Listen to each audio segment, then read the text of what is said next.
السلام عليكم، كنتمنى تكونوا بخير وعلى خير وفي احسن الاحوال. اليوم جبت لكم فيديو جديد كيش بدون عجينه، ساهل ماهل، ما فيش شي حاجه مكلفه. انا متاكده الا جربتوه ما غتندموش عليه. كنتمنى انكم تتبعوا معايا من الاول حتى الاخر. قبل ما ندوز للطريقه والمقادير، لاول مره يشوف القناه ما ينساش ضغط على الاشتراك وزر الجرس باش يوصلوا كاع جديد. وشكرا للناس الجدادين اللي انضموا للقناه ديالنا المتواضعه، ونكبروها مع بعضياتنا ان شاء الله. ويلا نبداو الطريقه والمقادير باش ما نطولش عليكم الفيديو. على بركه الله.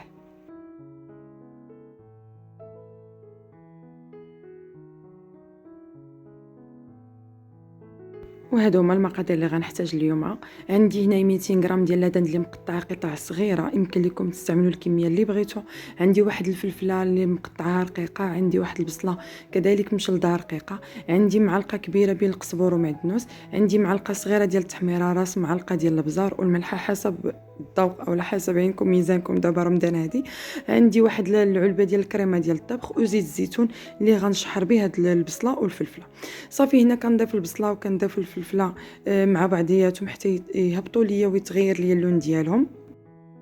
صافي هنا من بعد ما هبط ليا اللون ديال البصله وكذلك هذاك الفلفله هبطوا ليا وميم طون تغير اللون ديالهم. هنا كنزيد نضيف هذوك القطع ديال لاداند او البروشيت. صافي وكنخلط مزيان اولا كنحرك مزيان حتى كنتاكد من هذاك لاداند حتى هو غادي يبدا يطيب ليا.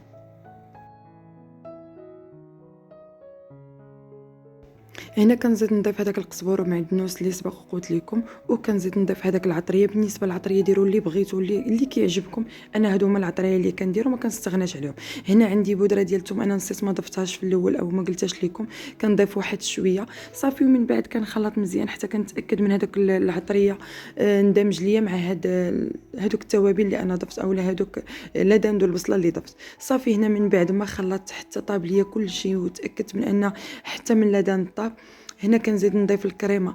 بالنسبه للكريمه الا ما كانش عندكم متوفره ماشي ضروري، تقدروا حتى الاخير تزيدوا غير واحد البيضه مع شويه ديال نص كاس ديال الحليب وشويه ديال الملح وشويه ديال البزار، وتقدروا تزيدوا تضيفوه الفرماج وديروه من الفوق من هاد ليكيش.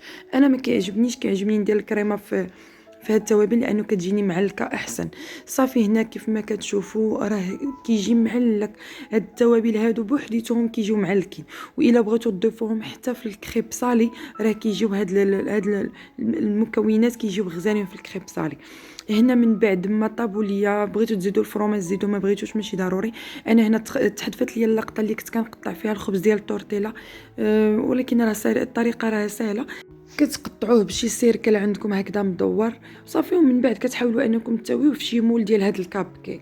صافي راه ما كتدخلها الفران لا حتى شي حاجه، حتى كتعمروا الحشوه وتزيدوا فوق منها الفرماج، ومن بعد كتدخلوه للفران ميم با واحد 15 دقيقه كيتحمر الفرماج اللي كيكون من الفوق، وهاد اللي كيش اولاد الخبز ديال التورتيلا من التحت كذلك كيتحمر.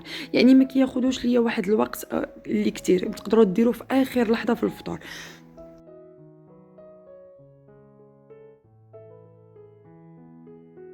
صافي من بعد ما كنعمرهم كنزيد نضيف الفرماج المحكوك من الفوق من هاد لي كيش هادو، ندخلهم الفران لدرجه الحراره 180. من بعد ما يذوب ليا الفرماج كذلك ويتحمروا ليا من التحت ونخرجهم. هنا من بعد ما طابوا ليا كيف ما كتشوفوا كنقدمهم على هاد الشكل هادو. راه كيتحيدوا بواحد السهوله، ما كياخذوش ليا واحد الوقت او لانهم كيلصقوا ليا. والاهم من ذلك انهم كيجيو بنانين، كيجيو معلكين من الداخل وما كياخذوش الوقت. تقدروا توجدوهم في اخر لحظه في المغرب وكيجيو معلكين. اهم من ذلك. وكان هذا هو الفيديو ديال اليوم. كنتمنى انه ينال اعجابكم وما نكونش بخلت عليكم بشي حاجه. كنتمنى الفيديو ديال اليوم ينال اعجابكم، واللي اول مره يشوف القناه ما ينساش ضغط على الاشتراك وزر الجرس باش يوصلوا كاع جديد. ما تنسونيش من التعليقات ديالكم الزوينين بحالكم، وما تنسونيش من اللايكات، والله ما كنتخلص عليهم، مجرد تحفيز ليكم ليها. ونتلاقاو في فيديو اخر ان شاء الله، وبصحه فطوركم.